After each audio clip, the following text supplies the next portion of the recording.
Para empezar la clase, ¿qué quieran hacer?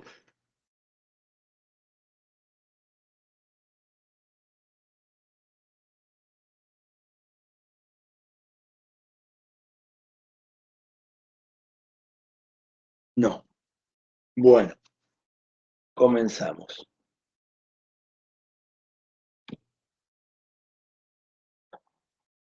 Vamos a arrancar con lo más simple o lo más directo de toda la cursada, que tiene un gran uso en la vida profesional de todos ustedes, que es el SQL. Breve introducción para los que no lo recuerdan es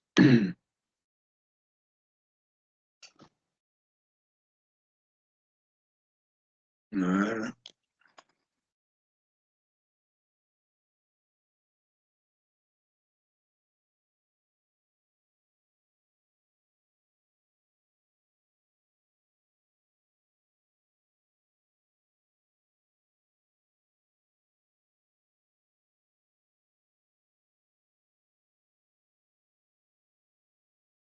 Están tomando. Ok, no hay problema.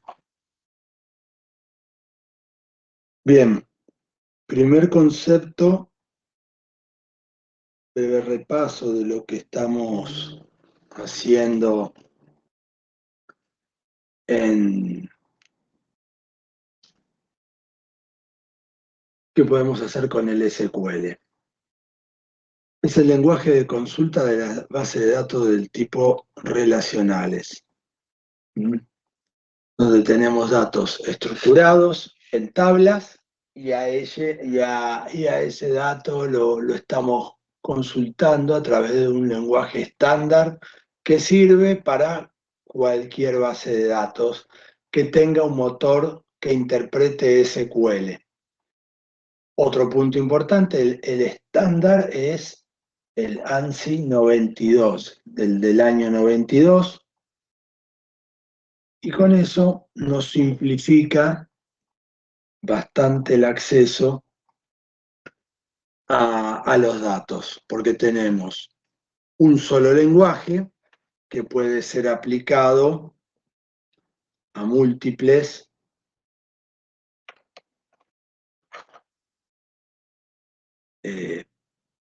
motores de base de datos. Eso es una gran ventaja, por eso tenemos que utilizar ANSI 92. No nos escapamos de tener que conocer algo más si queremos sacarle provecho a cada una de las bases de datos, pero en términos generales uno puede trabajar con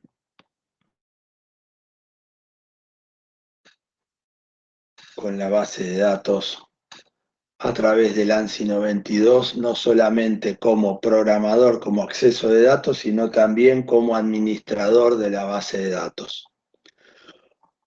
Otras dos palabras que ustedes tienen que conocer es PL-SQL y Transact SQL. ¿Qué es PL-SQL y Transact SQL? PL-SQL es es la versión específica de SQL de las bases de datos, de los motores de base de datos Oracle. Transact SQL es la versión específica de SQL de los motores de base de datos de Microsoft. ¿Cómo se entiende esto? Ambas mantienen todo el estándar ANSI 92 y le agregan algunas cuestiones puntuales de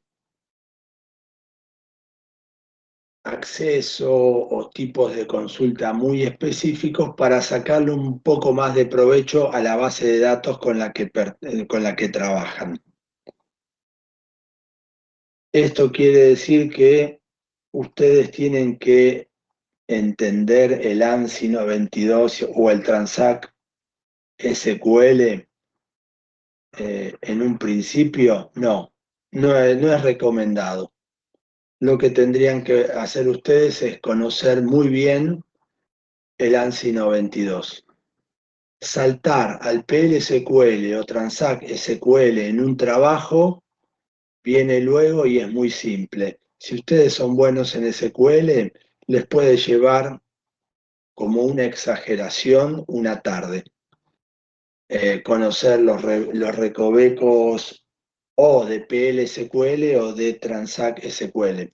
Además es O, no IO, porque en términos generales hay empresas que son muy grandes y que sí comparten, pero las empresas normales o tienen Oracle o tienen Microsoft. Entonces, no se hagan problema por aprender o por conocer los detalles de esas dos bases de datos. Bueno, ¿qué más? Con esto, como colorario de esto, le puedo decir, es muy importante que sepan SQL, muy importante en su vida profesional. Cuanto más SQL conozcan, menos problemas van a tener en todos los aspectos, desde trabajar como data science a trabajar como programadores o simple personas que acceden a datos en una empresa. Hoy les podría decir que más del 90% se resuelve con SQL. ¿Las bases de datos NoSQL existen en las empresas? Sí, existen en las empresas, pero no son algo que estén tan generalizado. Y sobre todo existen en empresas de matriz tecnológica. En las estándares, en las tradicionales, no tienen una participación tan activa. Entonces, primera recomendación, aprendan SQL. Cuanto más tiempo le dediquen al SQL, mejor va a ser para ustedes. Bien. Vamos a la página W3 School, que habíamos dicho donde íbamos a enfocarnos principalmente en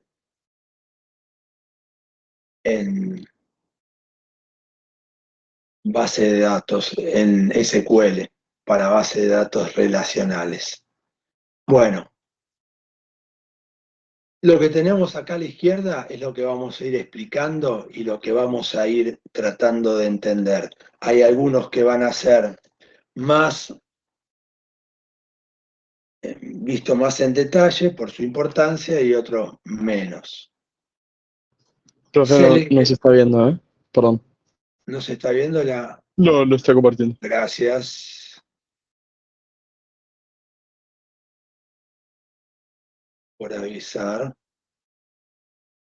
Ahí está. Ahora, Sí, ahora sí. bárbaro, gracias. El SQL, lo que ustedes tienen que recordar es la estructura básica de las cláusulas de SQL. Toda cláusula de SQL tiene una estructura básica. Después lo demás varía según la base de datos con la cual estén trabajando. Fíjense, en este caso tienen la base de datos que se llama Customer, que tiene estos campos. Bien, Customers. Y estos campos no tienen forma de escaparse que no sea yendo a ver la base de datos. No lo pueden conocer, pero sí pueden conocer de antemano la palabra select y la palabra from.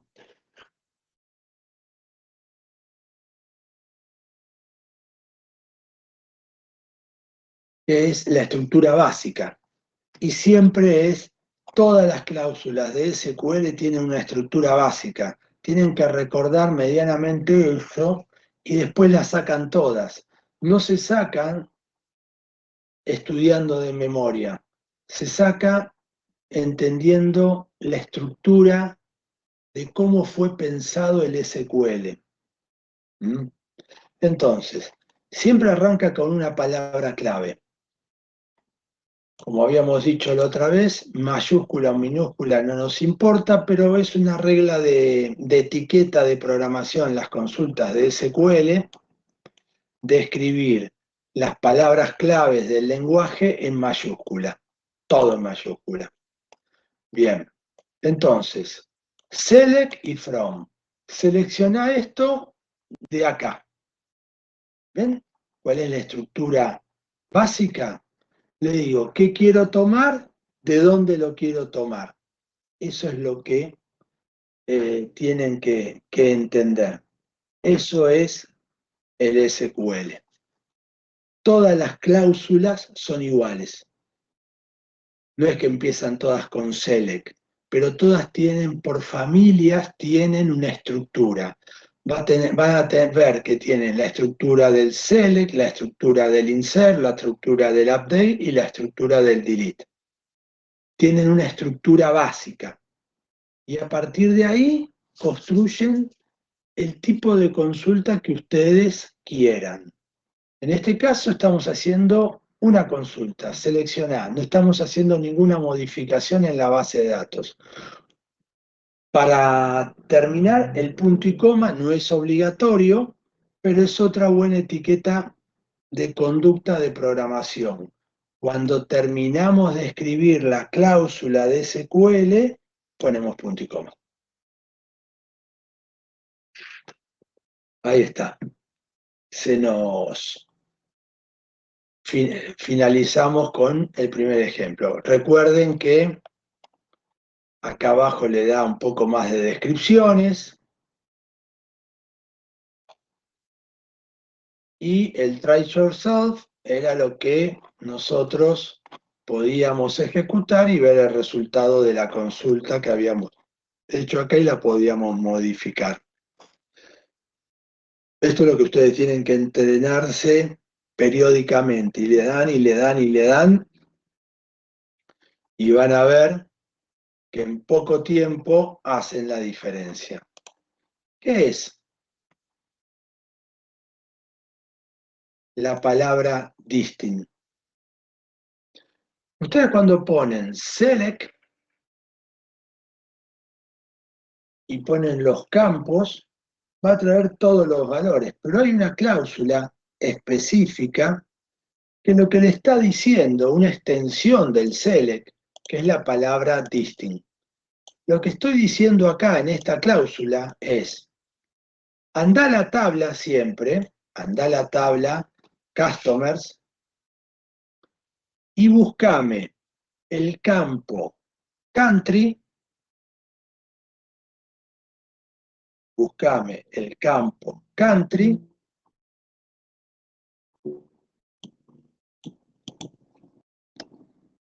y devolveme solo los que son distintos. Me va a traer una lista de campos que son distintos, de la columna country, que son valores distintos. Ahí está. No hay mucho más secreto.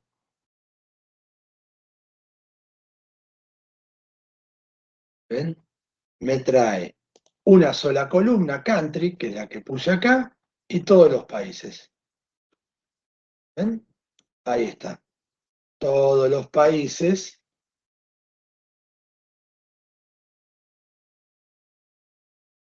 con la que yo transaccioné alguna vez, por ejemplo. ¿Ven? Entonces, ¿Qué tienen que saber? Bueno, es importante conocer la estructura del select y después van aprendiendo cuáles son las demás partes del select que le pueden ir agregando. Pero fíjense que es todo lo mismo. ¿Ven? Select y from. Listo. El where. El where.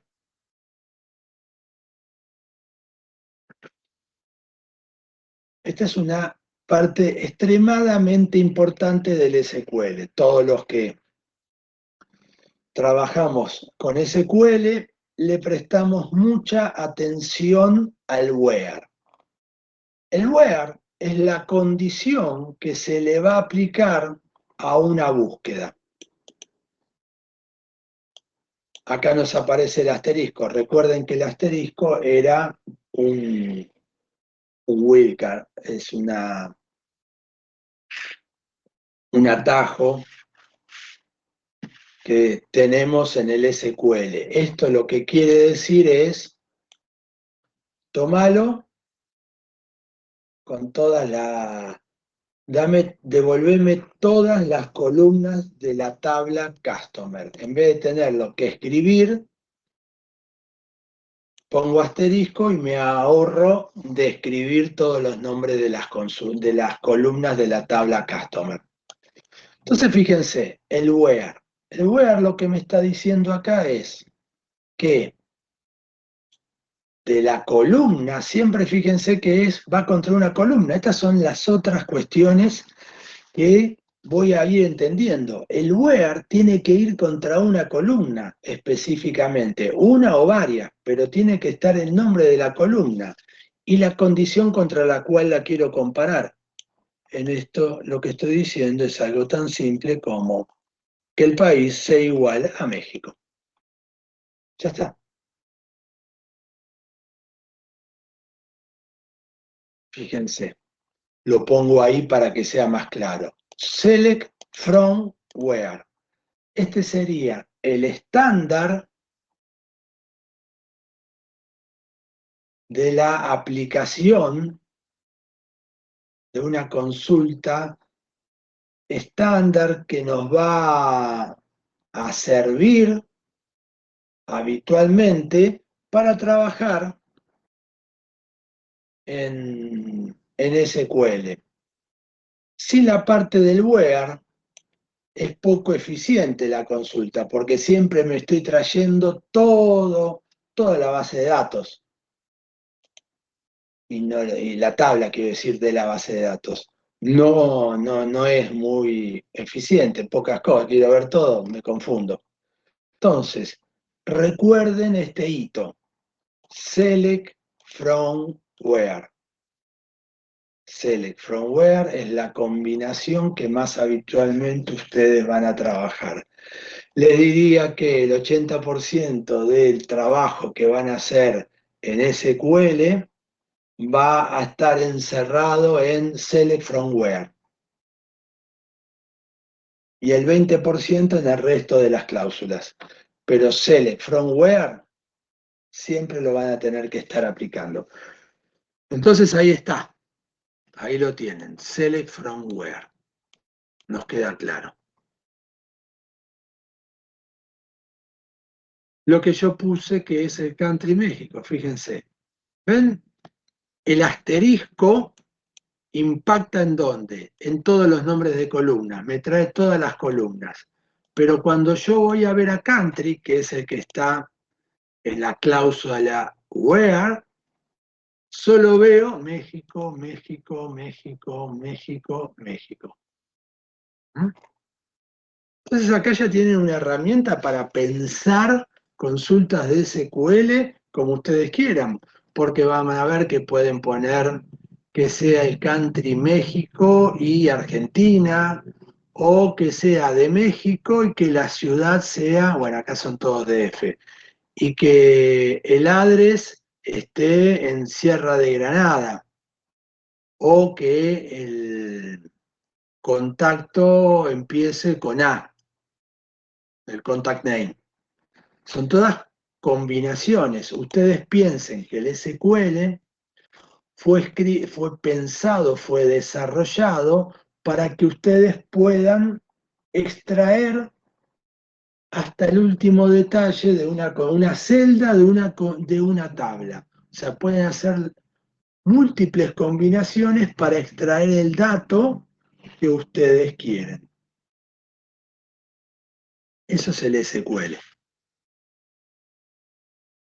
Después van a tener otra cláusula que sirve bastante para trabajar cuando estamos a nivel de programación, que es el order by.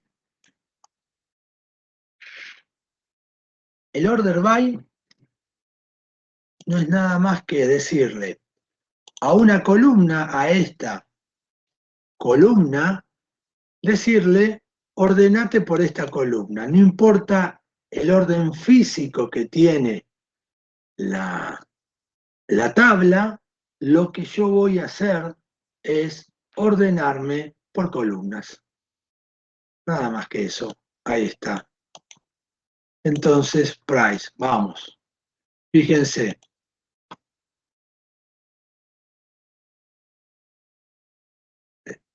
De menor a 2,5, 4,5, 6, 7. Me lo ordenó. Puedo ordenarlo al revés. Si yo voy abajo, fíjense, puedo poner ascendente o descendente. Ascendente, también ustedes lo que tienen que empezar a entender cuando leen los comandos es que ascendente es por defecto, hay valores por defecto. Yo no puse nada acá y me lo armó ascendentemente. Si yo hago esto, no me cambió nada. ¿Por qué? Porque parte de la cláusula está por defecto. Pero si yo hago esto, fíjense lo que me hace. ¿Oh? Me cambia los valores de mayor a menor. Hasta llegar al último que era el 2,50. ¿Ven? Esto es el SQL. Entonces, tenemos condiciones que nos permiten ordenar los datos. Si ustedes, al margen de ya darse cuenta que es muy similar al inglés, porque fue pensado como un lenguaje hablado que podría ser escrito para ser interpretado por los motores de búsqueda, por los engines de base de datos, también tienen que empezar a ver que tiene una lógica de pensamiento. Es muy importante que ustedes reflexionen sobre la lógica de trabajo del SQL. Más que repetir las cláusulas de SQL de memoria, es muy importante que ustedes entiendan esa lógica con la cual fue pensada. Cuando entienden la lógica con la cual fue pensada la estructura de consultas de SQL, les va a resultar extremadamente fácil pensar consultas o insert o lo que sea a través de SQL. Es muy importante que desarrollen esa habilidad. Así que ahí tenemos order by. Order by me permite una columna o varias, fíjense, yo puedo poner varias columnas, no solamente una. Ahí en la primera puse price, pero podría poner coma y otra columna, coma y otra columna y ordenarlo de esa manera. Ciudad, barrio. Ciudad, barrio. Ahí tengo los dos.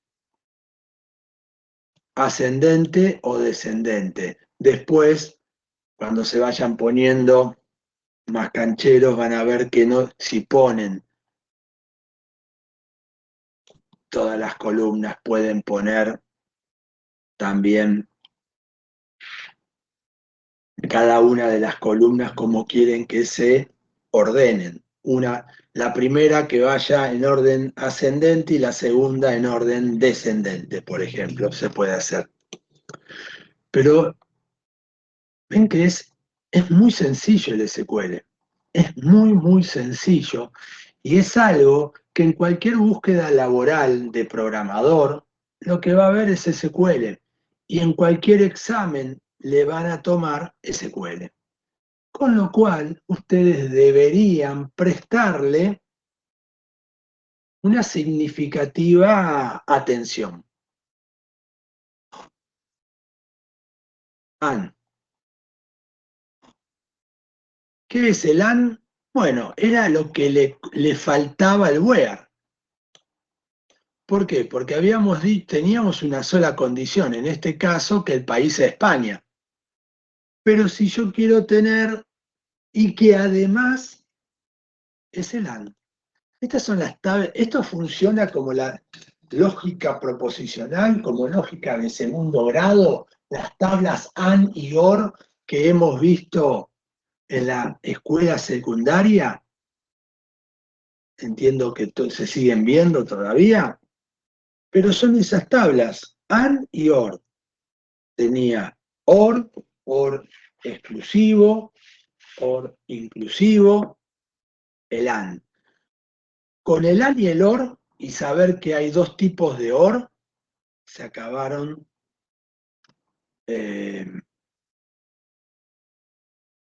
la inmensa mayoría de los tipos de consulta que yo voy a tener que hacer. Es importante entender el AND y el OR, sí, es central. El WHERE, AR y OR es lo que ustedes van a estar haciendo constantemente. Porque también en este momento ustedes tienen que empezar a entender qué hace cada una de las partes de la consulta de SQL. Miren, el select. Por un instante, imagínense, vamos a hacer la consulta. Ahí está. Vean la consulta que tenemos acá arriba. ¿Mm?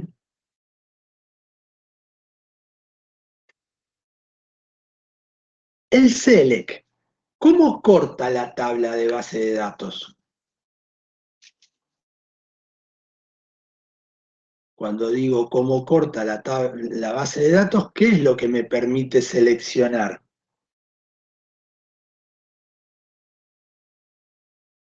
Columnas.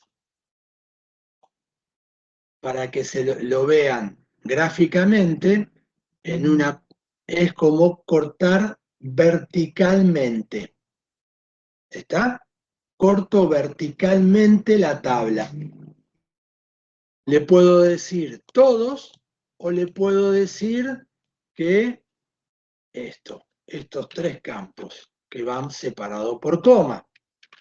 Entonces tengo esto, tengo esto, tengo esto y tengo esto. ¿Ven por qué le digo lo que estoy haciendo es cortándolo verticalmente? El select corta verticalmente a la tabla, es decir, el select trabaja con las columnas que yo quiero ver.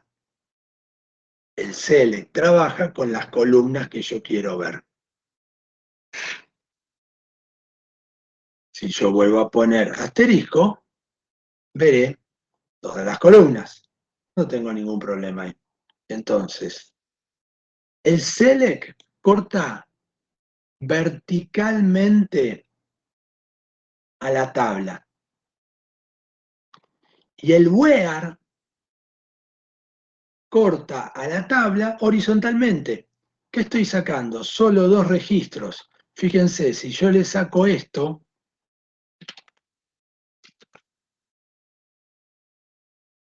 ¿ven? Me aparecen 5 registros. Pero si yo acá agrego que el nombre sea, después ahora vamos a ver esto, enfoquémonos en cómo corta, ahí está, me dio 2. Entonces, otro concepto muy interesante para poder pensar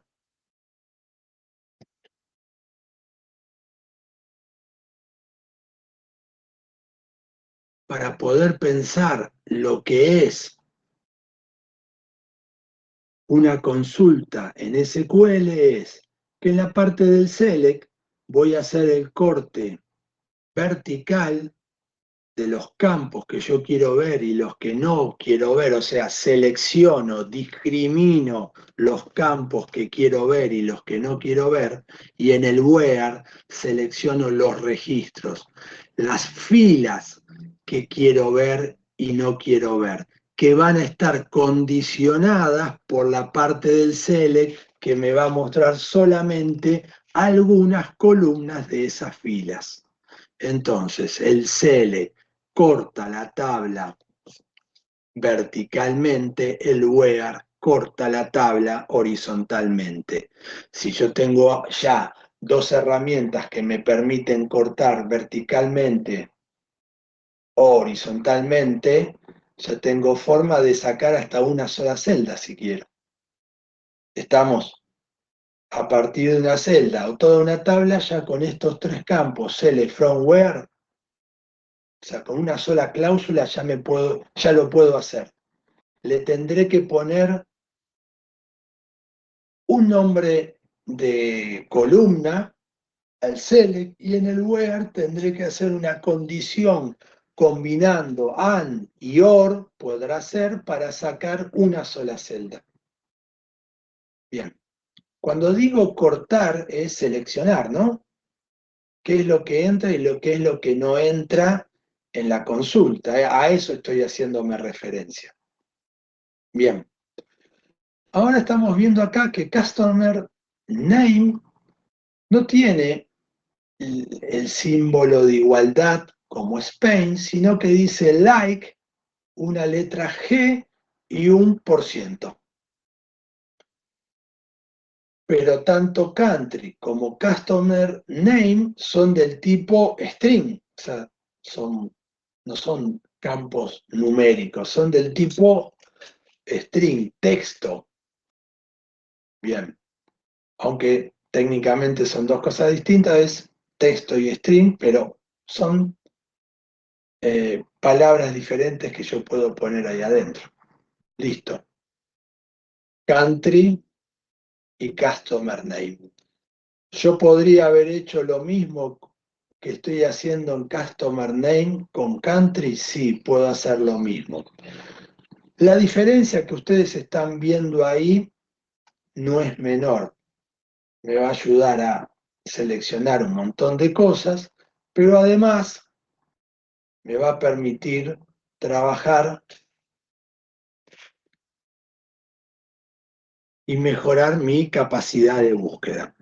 Si yo le pongo igualdad y pongo Spain, tiene que aparecer de la misma manera que está escrito ahí, Spain. No voy a tener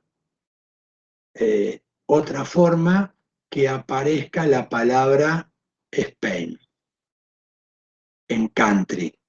Si aparece España, aparece Spain con M, no lo va a encontrar.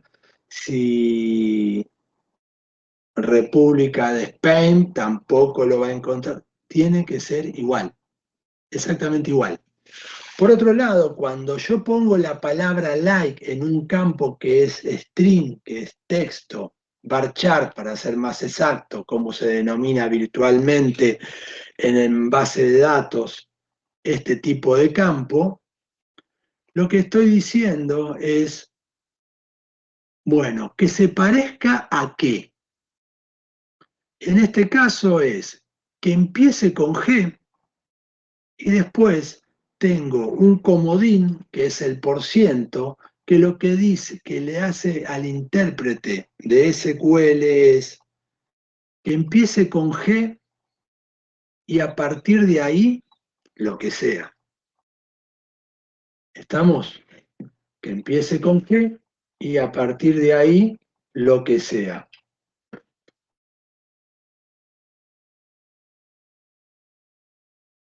Ahí tenemos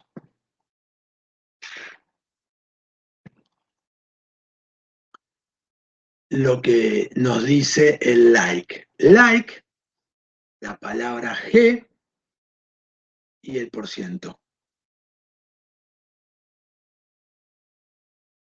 ¿Estamos? Ahí tienen la forma en la que se van a poder hacer consultas más complejas. Si esto anda bien y yo pongo A, ahí está, ¿ven? Que empiece con A. O puedo poner así. Cualquier cosa, pero que termine con O. Después este like y este string que ustedes tienen ahí, las combinaciones que van a poder hacer son muy múltiples. Que tenga un %, bueno, van a poder trabajar bastante y van a poder seleccionar de una manera bien compleja, bien sofisticada, campos. Entonces tienen esto. Fíjense que no estoy limitado, el where no está limitado a 1 o 2, puede haber múltiples combinaciones de AND y OR, por igualdades, por parecidos. Entonces esa es otra de las partes que deben entender del SQL. El OR es la contracara del AND. Si el AND tenía que ser esto, y esto, acá puede ser España o Alemania. Otro concepto básico que tienen que entender es que por lo general una consulta que tiene OR es muy probable, no necesariamente tiene que ser así, que a derecha e izquierda esté el nombre de la misma columna. Ahí está. ¿Ven? España o Alemania. España o Alemania. De un lado o del otro. AND y OR. Y por último, en el SQL también tenemos en la cláusula del where el not. El not es la negación de la consulta por positivo que yo hice. ¿Cuál es la consulta por positivo? Fíjense. Country, Spain. ¿Ven? Spain. Si yo le pongo la cláusula not, es lo que no sea Spain. Me va a aparecer todo menos España. Listo. Una forma simple. Bueno, con esto, ustedes tienen la entrada al SQL y no se dan una idea la cantidad de cosas que pueden hacer con esta pequeña parte de lo que es el SQL. Una consulta, un where, cortarlo de la forma que ustedes quieran en la tabla, seleccionar campos, es muy, muy importante que ustedes puedan manejar eso. ¿Estamos? Es muy importante que ustedes puedan manejar esto de la forma en que les da este tutorial. Select, select distinct, entender el where, el order by, el and, el or y el not. Con esto, si lo entienden y les sale fluidamente las consultas, le puedo asegurar que deben tener resuelto el 50% de todo el conocimiento de SQL que ustedes deben tener. No me cabe duda de que es así. Bueno, así es como vamos a ir avanzando.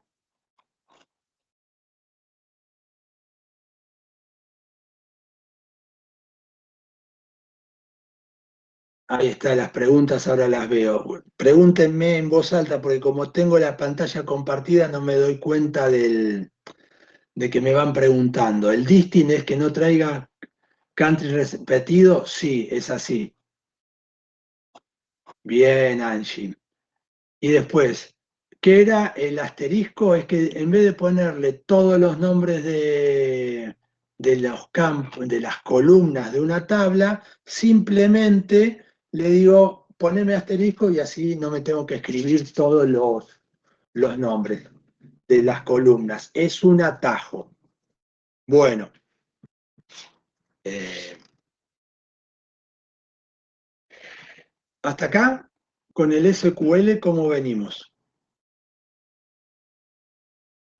Todo bien. Bien, profe, clarísimo. Tengan siempre en cuenta, todas las clases vamos a ir viendo una primera parte de SQL y por qué hago tanto hincapié en el SQL. Porque si ustedes van a buscar en cualquier búsqueda de programador, van a ver que le piden SQL. Es muy poco probable que no metan la palabra SQL. Entonces ya lo resolvemos. Bien. Otra parte que habíamos hablado, volvemos a repetirlo, ¿alguien trajo alguna búsqueda laboral relacionada a datos? No quiero decir que la estén buscando, pero es bueno, vamos a tener siempre una parte de la clase, no todas las clases, pero una vez a la semana seguro, donde nosotros vamos a ver algún puesto laboral que ustedes hayan encontrado en cualquier lado, lo vamos a compartir y vamos a tratar de explicarlo. ¿Por qué es importante esta habilidad? Porque muchas veces se piden cosas que realmente no se necesitan y ustedes están dejando de lado oportunidades laborales simplemente porque el de recursos humanos que escribió la búsqueda no, no sabe cómo escribirla. Bien.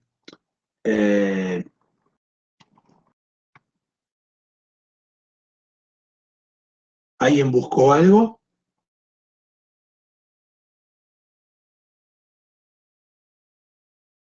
¿No? Bueno, vamos a hacer algo. Vamos a hacer un break de 10 minutos y el que quiera tenga alguna búsqueda laboral que la comparte y tratamos de explicar eso. Así vamos viendo esa parte de la cursada que también es importante, por dos razones. Número uno, porque van a saber leer estas búsquedas laborales y segundo, van a tener de primera mano, o sea, lo que se está pidiendo en el mercado, qué es lo que se tiene que estudiar y lo que no se tiene que estudiar, al margen del cuerpo básico de información que es obligatorio que tenemos que saber todos. Y 10 nos volvemos a contactar, chicos.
¿Arrancamos?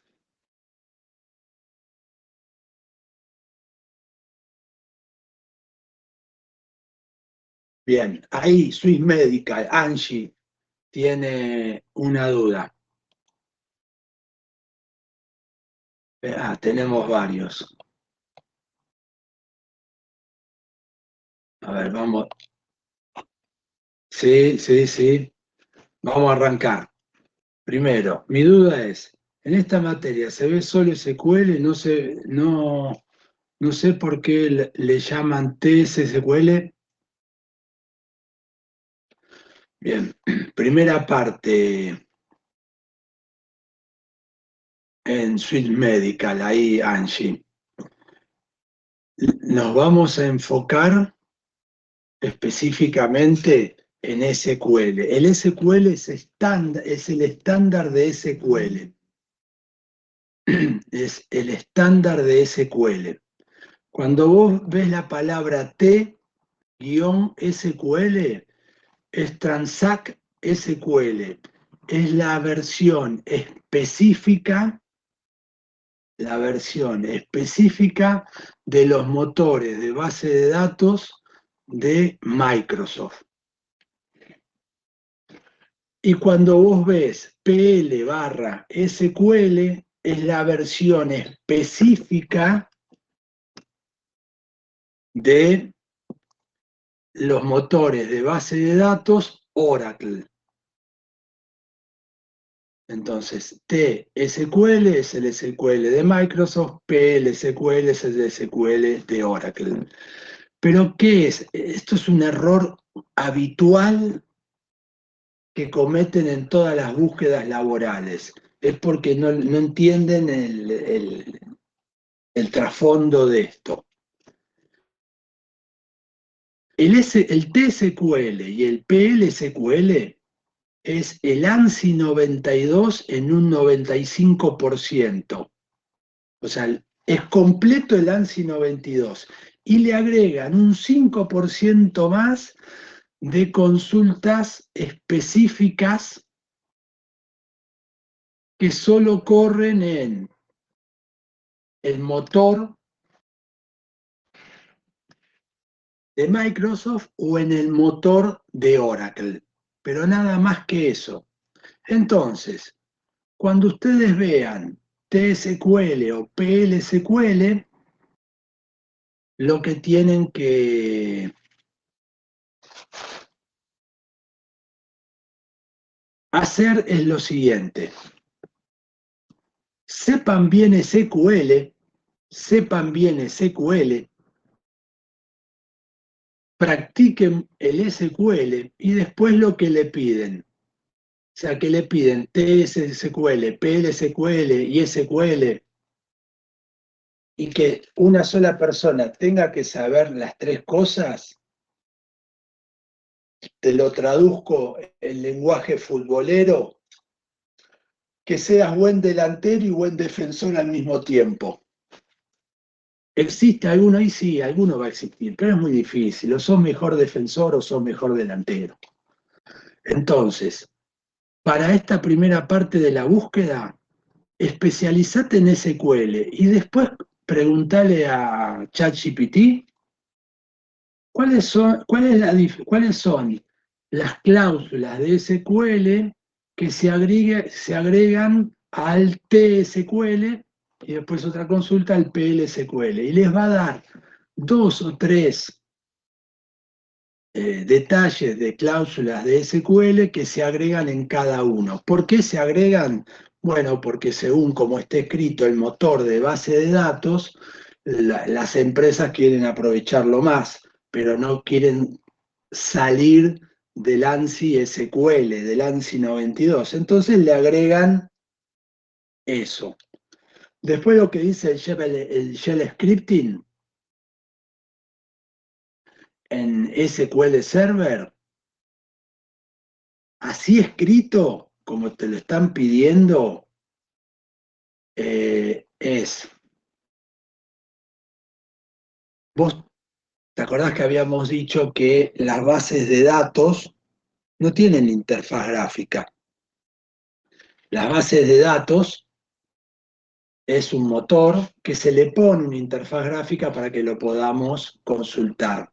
Habíamos visto en SQL Alchemy una interfaz gráfica que era DB Browser, pero hay decenas. Bueno, vos podés hacer un montón de transacciones. En realidad puedes hacer todo a través del command shell del sistema operativo, el prompt del sistema operativo. En Microsoft, en los Windows, es el JavaScripting y ahí podrás escribir y conectarte. La forma más habitual de hacer esto es a través de PowerShell y escribir un archivo que puede ser .cmd o .bat y hacer una consulta donde te conectás a la base de datos, extraes información, ese ida y vuelta te lo genera a través de la línea de comando. Es muy común trabajar con eso. Bien. Y después, el último, CBase, entiendo que es CBasis, con la E al final, CBase. Es una base de datos, otro motor de base de datos como el SQL Server, como el Oracle Server, como Postgres. Que tenés que saber. Si vos querés saber una base de datos, está bien, te tenés que especializar en esa base de datos, pero en términos generales, aprendan bien SQL y sepan un poco del PL-SQL, del Transact SQL, particularmente cuando vayan a la consulta. Shell Scripting sí sirve, y no es solamente para la base de datos, es en términos generales para la programación en sí. Así que creo que por ahí, no sé, Angie, si fui claro en lo que te expliqué. Acá nos dice Martín: yo tengo Data Management Trainee, en el área se encarga de todo lo que manejo de datos. El pasante estará enfocado en proyectos específicos de costos industriales, análisis de datos de estos proyectos. Bueno, eso es más o menos un poco de datos. Muchas veces te van a pedir que vos hagas el trabajo, en este caso, entiendo por lo que te dice ahí, es el trabajo de que le hagas una planilla extrayendo los datos de costos y se lo pongas para que una persona que no tiene ese conocimiento lo pueda ver.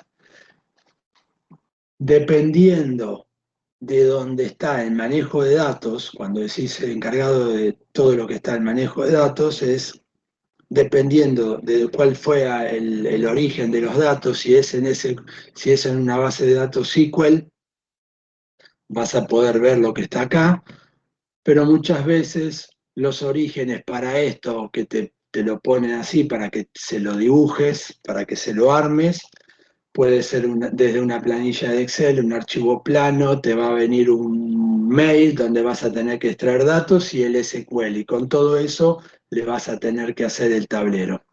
Así que, armado de transformación de costos industriales en la nube, probando los datos para su futuro reporting y análisis. Sí, conocimientos básicos solo para consulta. Ahí está la segunda parte. Tenés que saber SQL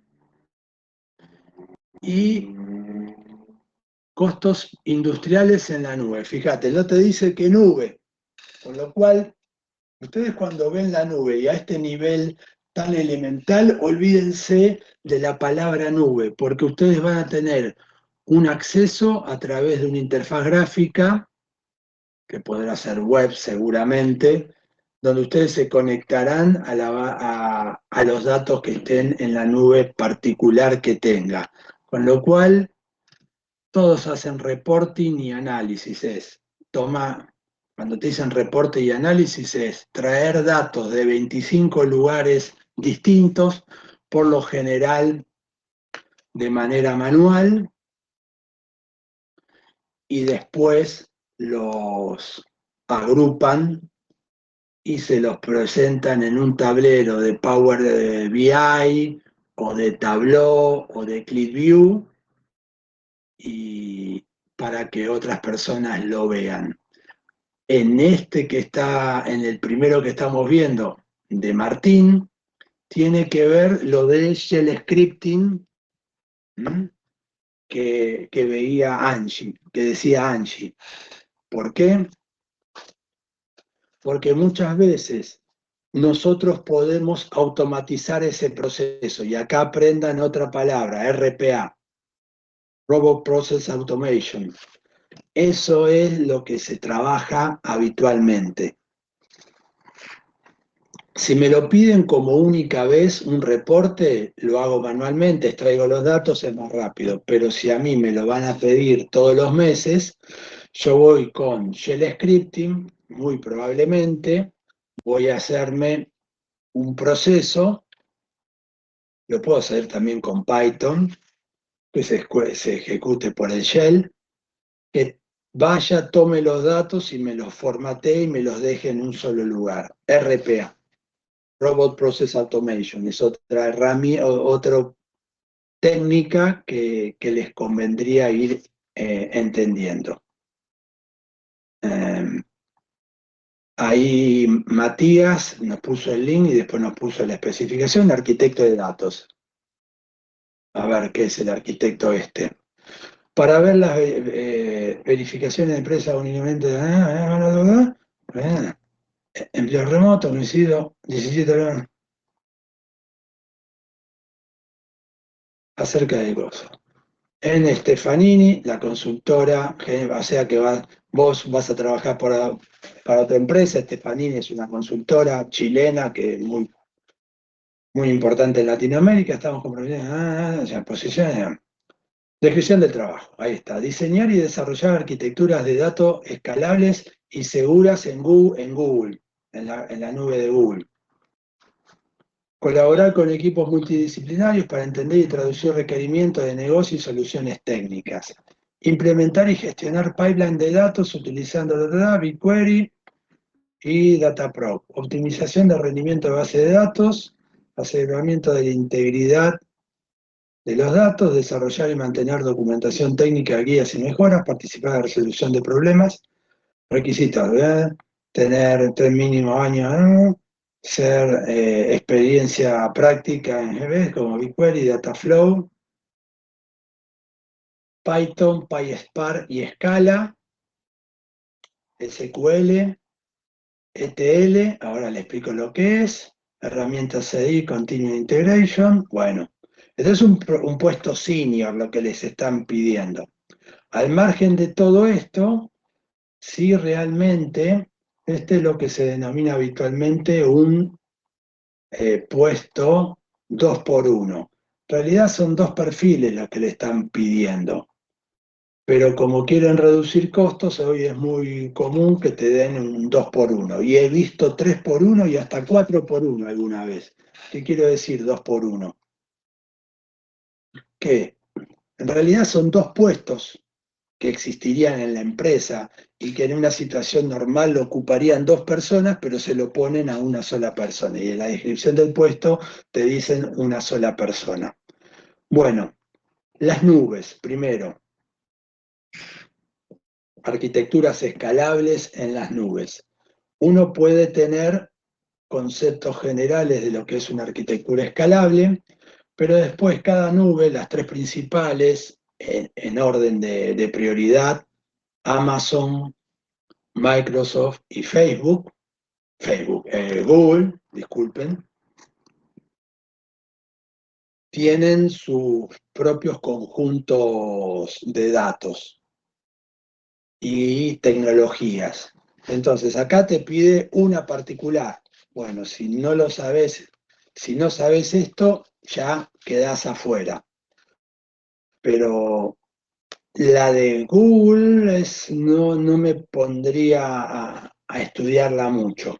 Después, el BigQuery, Dataflow, el PubSub, son arquitectura, algunas son.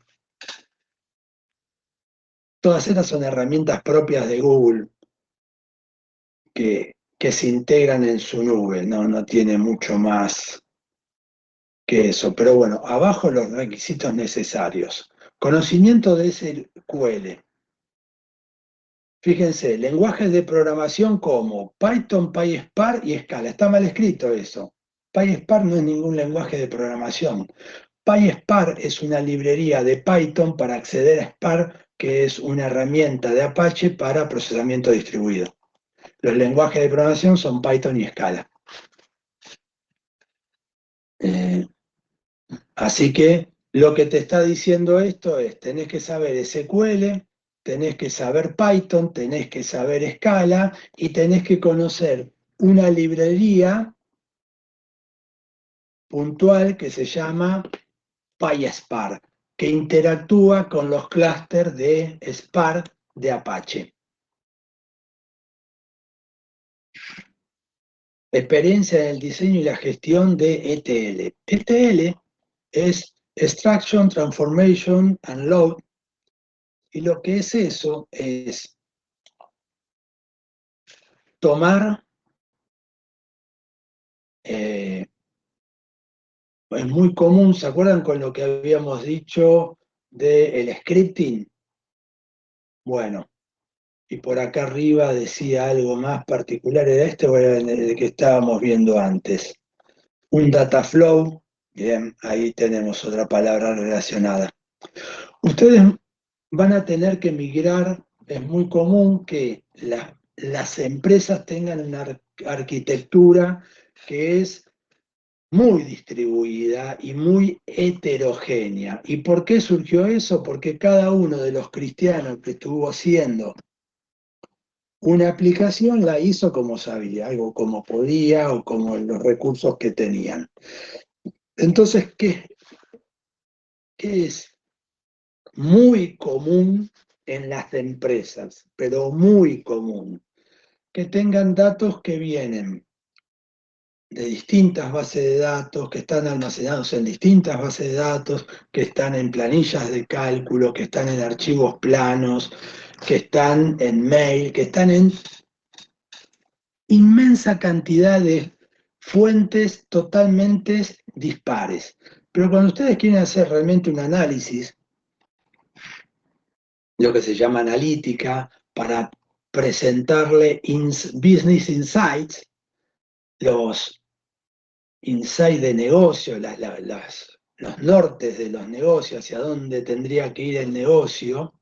Todas esas palabras se las explico así porque siempre las van a escuchar en toda la entrevista y es bueno que también ustedes las puedan mechar porque dan como más seniority. Van a tener que tener todo dentro de una base de datos puntual. ¿Estamos?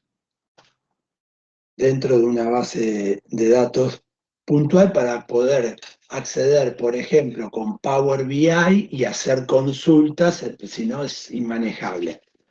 Entonces existe algo que se llama el ETL. El ETL se puede hacer con un lenguaje como Python o como Scala totalmente fuera de la base de datos y tomar los orígenes e insertar de manera programática los datos,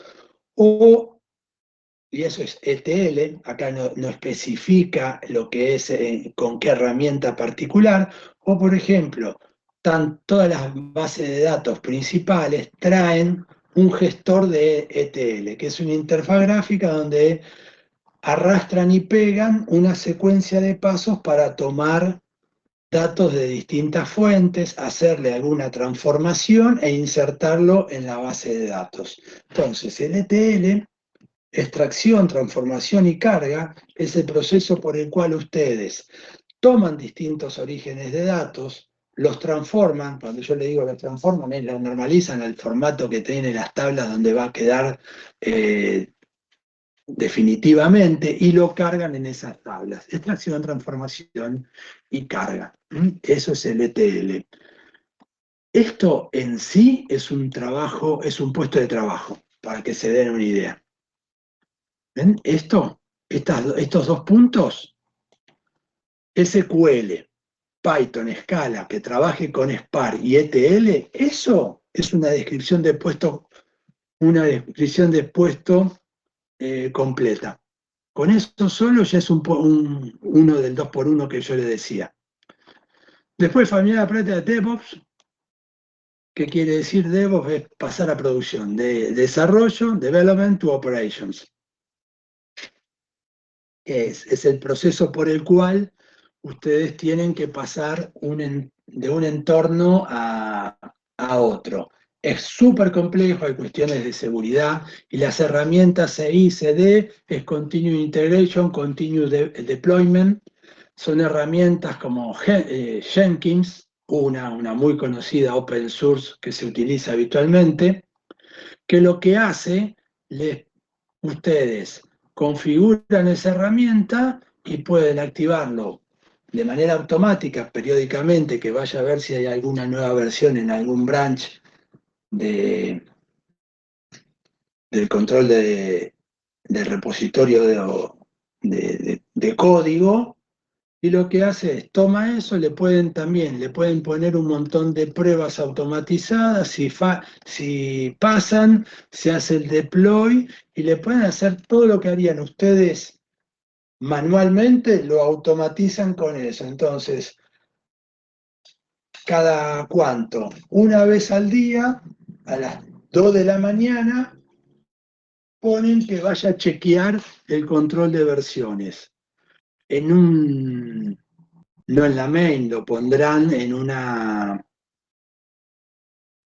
un branch ya específico, que ya pasó todas las pruebas internas de desarrollo, todo lo habido y por haber que ustedes quieran. Pónganle un branch to proc, a producción. Chequea eso, encuentra que hay un cambio desde la última vez, baja eso,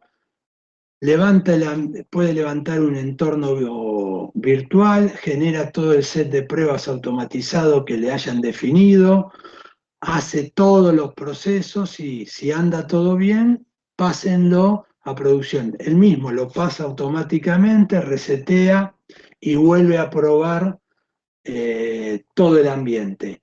Si funciona todo bien, les manda un mail, y si funciona mal, también les manda un mail, pero bueno, un poco más violento.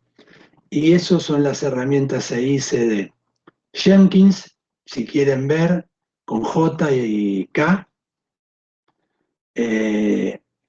Si quieren ver una herramienta de ese estilo, eso sería una buena herramienta para entender y masticar medianamente lo que es eso, de todo ese CI.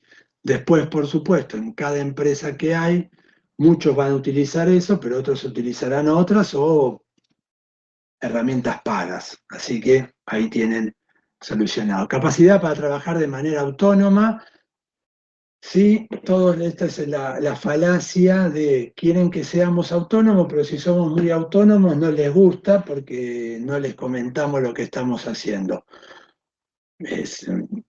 Y habilidad de comunicación excepcional. Bueno, con habilidad de comunicación excepcionales. La palabra excepcional se me hace como un poco mucho, pero sí es importante que nosotros como ingenieros informáticos aprendamos a hablar con personas que no son del mundo de la informática. El problema nuestro no es que no hablamos. Nosotros hablamos como cualquier otra persona. Lo que pasa es que hablamos con un lenguaje muy propio. Y lo que nos pasa es que muchas veces el resto de los mortales no nos entienden. Entonces, cuando decimos habilidades de comunicación, no hay que, para pasar ese punto, lo que tenemos que entender es que muchas veces vamos a tener frente a nosotros personas que no son de sistemas y no le podemos decir, bueno, anda a ver al DevOps. El tipo de, ¿qué? ¿Entienden? Ahí está. Y entender arquitecturas contemporáneas de datos. Al margen de la lírica que tiene esto, es entender estas arquitecturas híbridas que existen hoy en las redes, ¿no? Que tenés datos en un servidor, datos en una red local que tiene la empresa y parte de los datos en el cloud que vos alquilás, en este caso a Google. Bueno, y acá le dice lo que pretende: experiencia en banca, conocimiento con herramientas de orquestación Control M, es otra herramienta. ¿Vieron esos pasos que yo le decía en Python para sacar del ETL?